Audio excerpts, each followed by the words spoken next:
बिस्मिल्लाहिर्रहमानिर्रहीम। अस्सलाम वालेकुम फ्रेंड्स, कैसे आप? I hope you very well. अल्लाह के नबी सल्लल्लाहु ताला अलैहि वसल्लम और हज़रत आयशा रज़ी अल्लाह ताला अन्हा की ज़िंदगी का एक छोटा सा और प्यारा सा और खूबसूरत सा वाक़या। चलो करते हैं स्टार्ट इस वीडियो को और जानते हैं कि अल्लाह के नबी सल्लल्लाहु ताला अलैहि वसल्लम और हज़रत आयशा रज़ी अल्लाह ताला अन्हा की ज़िंदगी किस तरह से गुजरी।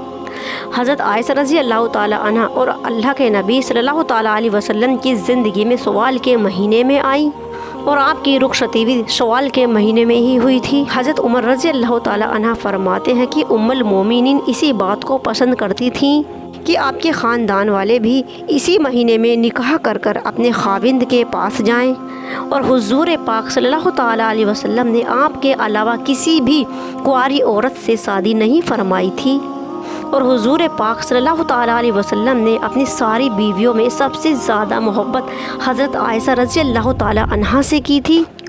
यहाँ तक कि अगर आप कोई ख्वाहिश करती थी तो आप सल्लल्लाहु ताला अलैहि वसल्लम उस ख्वाहिश को ज़रूर पूरा फरमाते थे। और जब सफ़र के दौरान अल्लाह के नबी सल्लल्लाहु ताला अलैहि वसल्लम ने हज़रत आयशा रज़ी अल्लाह ताला अन्हा को नहीं पाया तो आपके मुँह से निकला, हाय मेरी दुल्हन। ये अल्फाज हज़रत रहमतुल्लाह अलमीन ने नकल किए हैं। हज़रत आयशा रज़ी अल्लाह ताला अन्हा की और दुनिया की सबसे बड़ी आलिमा थी और आपने अल्लाह के नबी सल्लल्लाहु ताला अलैहि वसल्लम से बहुत सारी हदीसें और रिवायत की हैं और इसी वजह से सहाबा इकराम की एक बहुत बड़ी जमात आपसे बहुत सारी हदीसें रिवायत की हैं। हज़रत मोहम्मद सल्लल्लाहु ताला अलैहि वसल्लम ने और हज़रत आयशा रज़ी अल्लाह ताला अन्हा के लिए 2 रातें मुकर्रर फरमाई थी, एक उनकी और आपकी और एक सहाबा इकराम रज़ी अल्लाह ताला अन्हा की। हज़रत खदीजा रज़ी अल्लाह ताला अन्हा के बाद हज़रत आयशा रज़ी अल्लाह ताला अन्हा बहुत ही ज़्यादा खुशकिस्मत तरीन थी कि जिन्होंने अल्लाह के नबी सल्लल्लाहु ताला अलैहि वसल्लम के साथ इतना ज़्यादा टाइम बिताया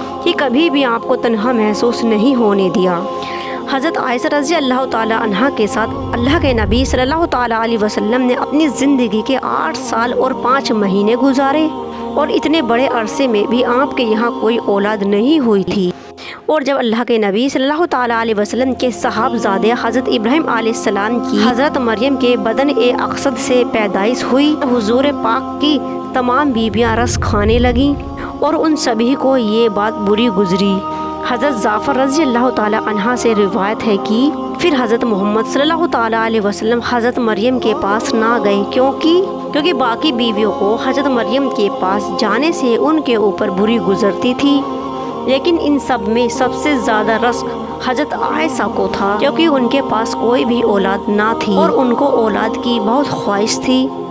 हज़रत आयशा रज़ी अल्लाह ताला अन्हा फरमाती हैं कि जब हज़रत इब्राहीम अलैहिस्सलाम की पैदाइश हुई तो हुज़ूर पाक सल्लल्लाहु ताला अलैहि वसल्लम इनके लिए मेरे पास आए और फरमाया कि आयशा इसकी सूरत देखो मुझसे कितनी मिलती जुलती है। तो हज़रत आयशा रज़ी अल्लाह ताला अन्हा फरमाती हैं कि मुझे तो ऐसा नहीं लगता। तो आपने फरमाया कि तो क्या तुमने इसके गोरे रंग और गोरा मांस नहीं देखा और जो दाई और ऊँटनी के दूध से पाला जाता था वो बच्चा मोटा और हेल्थी हुआ करता था।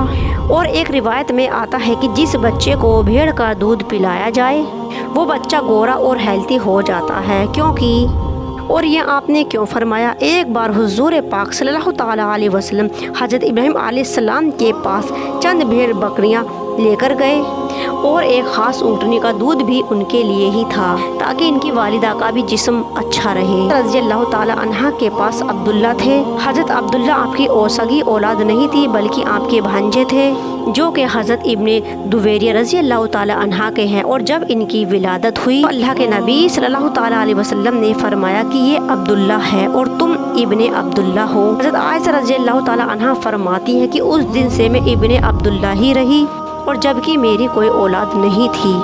और एक रिवायत में ये भी आता है कि जितना भी अरसा हज़रत आयशा रज़ी अल्लाह ताला अन्हा ने अल्लाह के नबी सल्लल्लाहु ताला अलैहि वसल्लम के साथ गुजार उस अरसे में आप एक बार हामिला भी ठहरी थी लेकिन कुछ वक्त के बाद वो नहीं रहा اور صحرا بخاری حضرت امام احمد بن محمد قسطلانی الرحمۃ علیہ نقل کرتے ہیں کہ اس بات کی کوئی بھی صحیح وجہ نہیں ہے، اور ابن عبداللہ آپ کو آپ کے بھانجے کی وجہ سے کہا جاتا تھا۔